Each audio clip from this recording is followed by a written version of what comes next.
باورچی سے کہا ہو کہ مردوں کے زمینوں سے لوٹنے تک کھانا لگا دیا جائے۔ سمینہ تائی نے اپنی دہی سریا کو حکم دیا تھا۔ جی اماں، اس بات میں سر ہلاتی وہ چادر لپیٹتی باورچی خانے کو چل دی۔ بی بی، مجھے لگتا ہے کہ انہیں زمینوں سے آنے میں تاخیر ہو جائے گی اور داجی تو 1 بجے کھانے کا حکم دیتے ہیں۔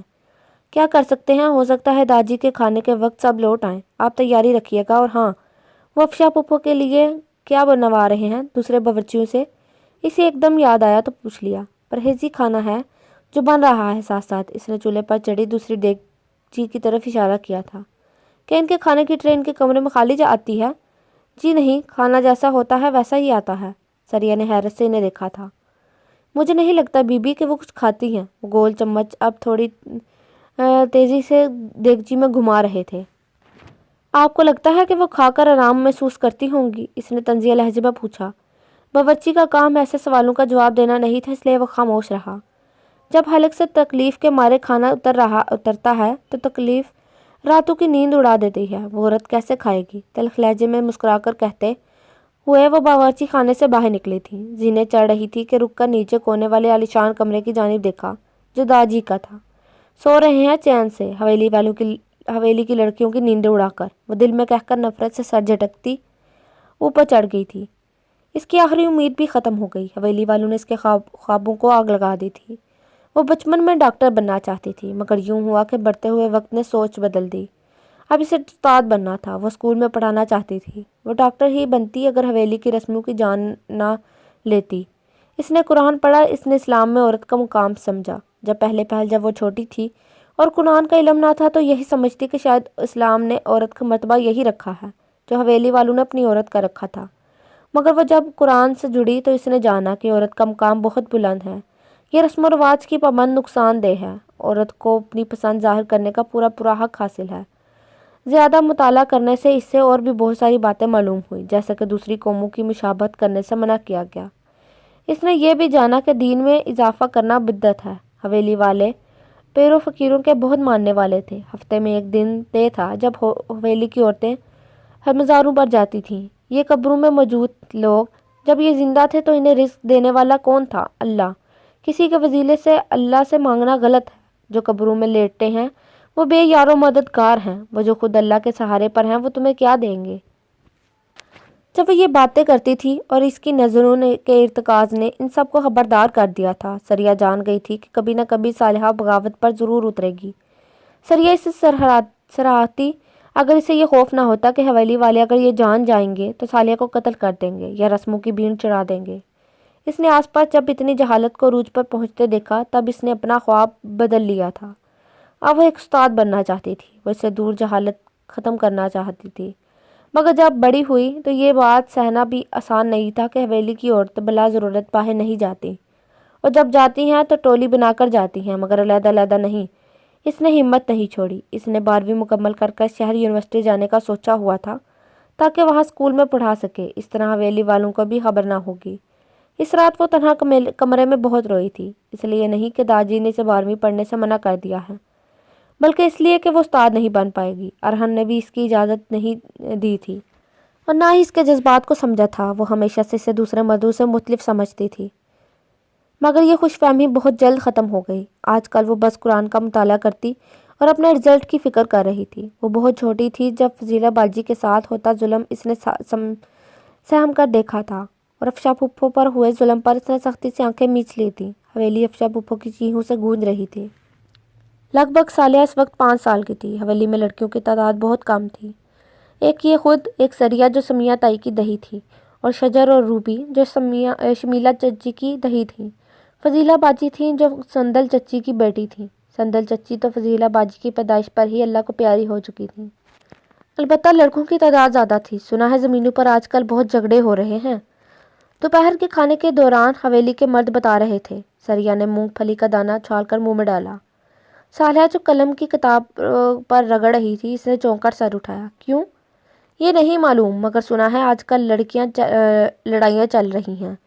دعا کرو کوئی قتل نہ ہو، ورنہ کوئی لڑکی ونی خون بہا میں جائے گی یا آئے گی ونی بن کر۔ صالحہ کا دماغ سن ہو گیا۔ یہ مردوں کے چکر میں بھی عورت ہی ان کے حصے کی سزا بھگتتی ہے، جاہل لوگ۔ اس نے سر جھٹکا۔ مگر کیا کر سکتے ہیں اب صالحہ، یہ ساری رسم و رواج ہماری حویلی کی ہیں ہمیشہ سے، مگر ان کا خاتمہ کر سکتے ہیں۔ سریا ہنس دی۔ ان کا خاتمہ ممکن نہیں صالحہ، بغاوت مت کرنا اب کبھی، اس نے کیونکہ میں تمہیں یہاں کی رسموں کے بھینٹ چڑھتے نہیں دیکھ سکتی۔ میں تمہارے ویر کی منگیتر ہوں سریا، داجی کے اصولوں کے مطابق یہ سب ہو رہا ہے۔ وہ پھر سے ڈائری پر جھکی۔ سریا سوچ میں پڑ گئی۔ صالحہ، اس نے دھیمی آواز میں پکارا۔ جی؟ مجھے لگتا ہے تمہارے حیدر ویرا شاید مجھ سے شادی کے بعد خوش نہ رہیں۔ لفظوں میں دکھ واضح تھا۔ صالحہ چونک کر سر اٹھایا۔ کیوں؟ مجھے لگتا ہے وہ اس رشتے سے خوش نہیں۔ اس نے دیکھ کے ساتھ لب بھینچے تھے۔ صالحہ نے گہری سانس لی۔ اگر ویر کی سریا سے شادی نہ ہوئی تو اور ہم سے صالحہ کی شادی بھی ناممکن تھی۔ وہ خاموش رہی۔ تم نے اس کی ہی زوجہ بننا ہے جس کو اللہ نے تمہارے نصیب میں لکھا ہے، اس لیے غمزدہ نہ ہو۔ اس کی باتیں دل مو لینے والی تھی، اس لیے سریا اس سے بات کرنا زیادہ پسند کرتی تھی۔ تم اتنے یقین سے کیسے کہہ سکتی ہو صالحہ؟ کیا تم نے قرآن مجید کا ترجمہ نہیں پڑھا سریا؟ سریا نے اس کی بات پر غور کیا اور پھر سر جھٹک کر ہنس دی۔ میں نے صرف عربی پڑھی ہے۔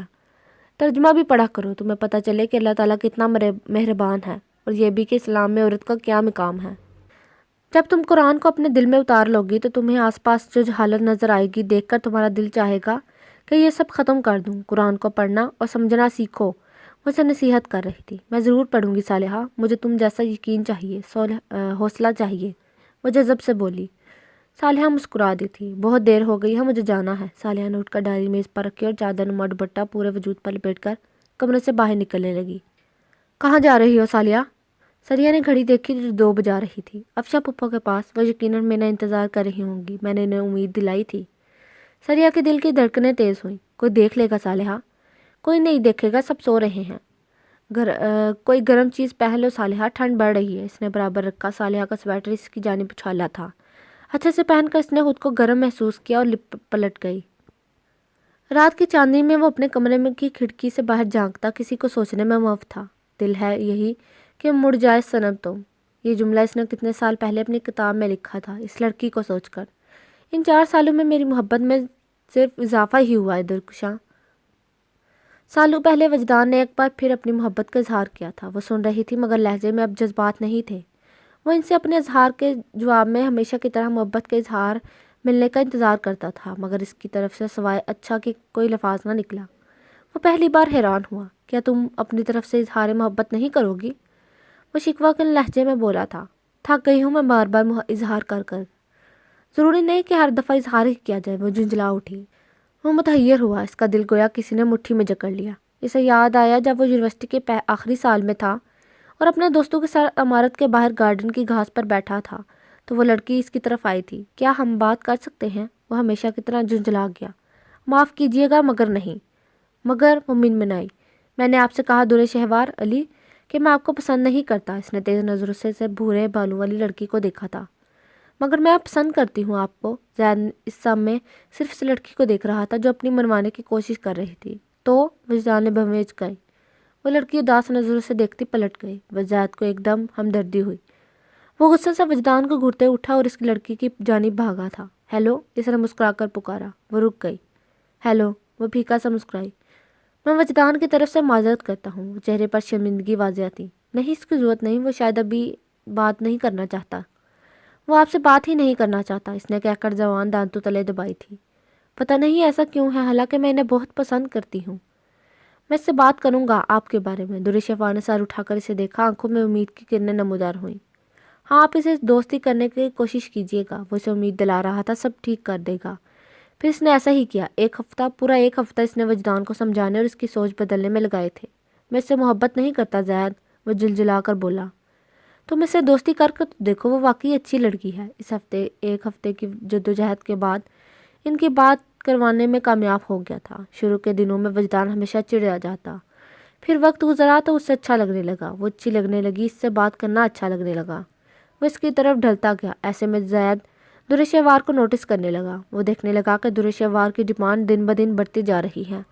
وہ تقریباً روز ہی وجدان سے کسی نہ کسی چیز کی مطالبے کرتی۔ زید صرف سنتا، دیکھتا مگر خاموش رہتا۔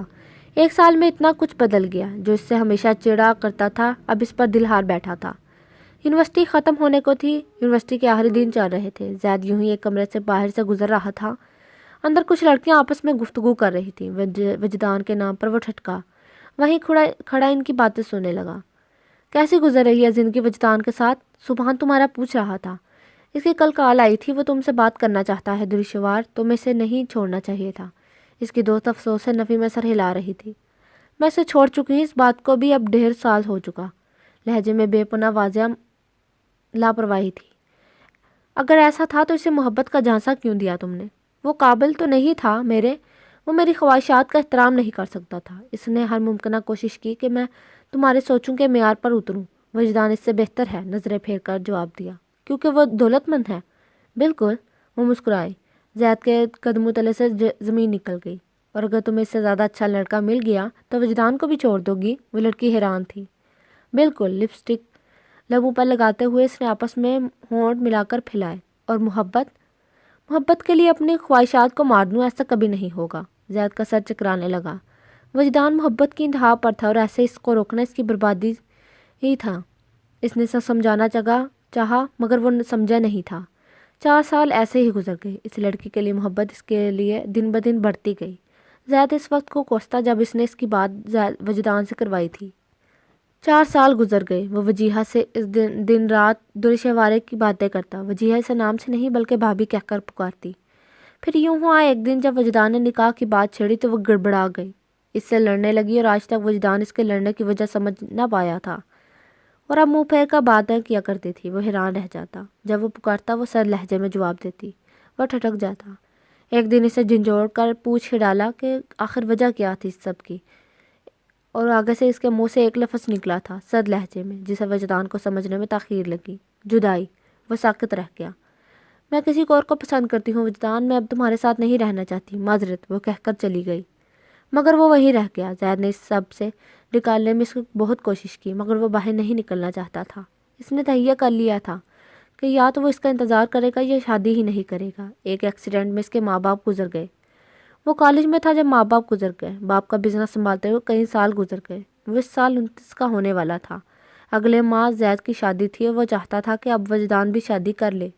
کچھ سالوں میں وجیہہ کی بھی شادی ہو جائے گی اور کب تک یوں ہی تنہا زندگی گزارے گا۔ دریشوار کو بھی اس کی زندگی سے گئے کافی عرصہ گزر چکا تھا۔ اس نے مڑ کر نہیں دیکھا تھا۔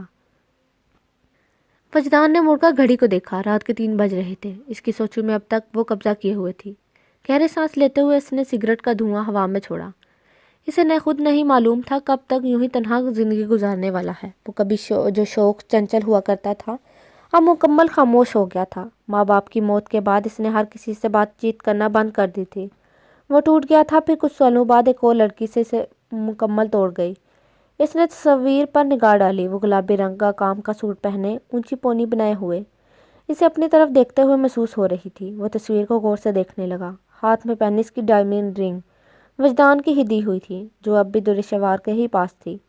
اس انگوٹھی کی فرمائش بھی دریشوار نے ہی کی تھی۔ وہ سانس بھرتا ہوا اپنی قسمت کو ہی کوسنے لگا۔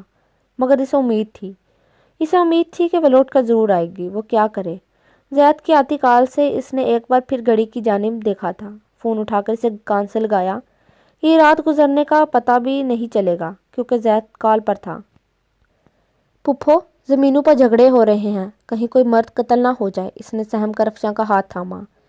اس ٹھہرے ہوئے وجود کا چہرہ سفید ہوا۔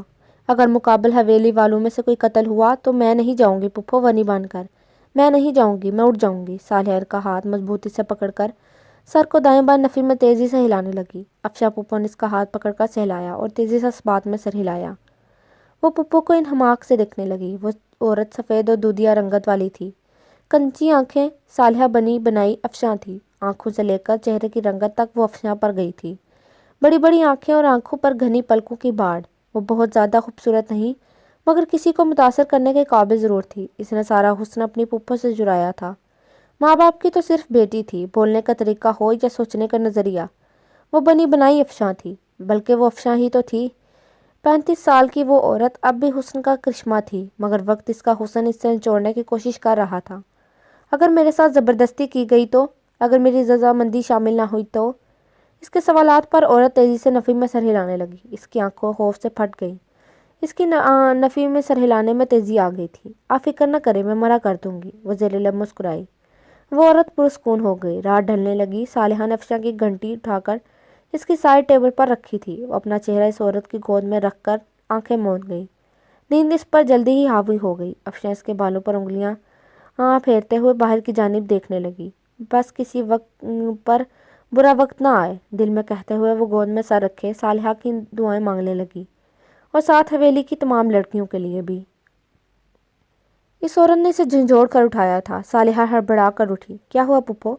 اس نے گھڑی کی جانب دیکھا جو صبح کے 11 بجا رہی تھی۔ صالحہ حیران و پریشان زمین پر کھڑی ہوئی۔ ہائے اللہ، کہیں سب کو معلوم نہ ہو گیا ہو کہ میں آپ کے پاس ہوں، ورنہ پتہ نہیں کیا ہوگا۔ ماتھے پر ہاتھ مارتے وہ نیچے بھاگی۔ نیچے پہنچی تو ایک عجیب سی ہڑبڑی مچی ہوئی تھی۔ ہر ایک کے حواس بکھلائے ہوئے تھے۔ سریہ تخت پر بیٹھی بے چینی سے نفی میں سر ہلا رہی تھی۔ وہ ٹھٹک گئی۔ سریہ نے صالحہ کو دیکھا جو ساکن نظر اسی سے دیکھ رہی تھی۔ کیا ہوا ہے سریہ؟ کچھ دور کھڑی وہ زرد پڑتے چہرے کے ساتھ اس سے پوچھ رہی تھی۔ سریہ بکھلائی حواسوں کو بمشکل قابو کرتی اسے کچھ غلط ہونے کا اشارہ کر رہی تھی۔ صالحہ کے لب کانپنے لگے۔ ونی؟ سریہ کے لبوں سے ایک کانپتا لفظ آزاد ہوا۔ صالحہ کا دل زور سے دھڑکنے لگا۔ سنسنی سی لہر پورے وجود میں پھیلی۔ آئے گی یا جائے گی؟ وہ ہکلائی۔ آئے گی۔ سریہ کے جواب پر اس نے درد سے آنکھیں میچی تھیں۔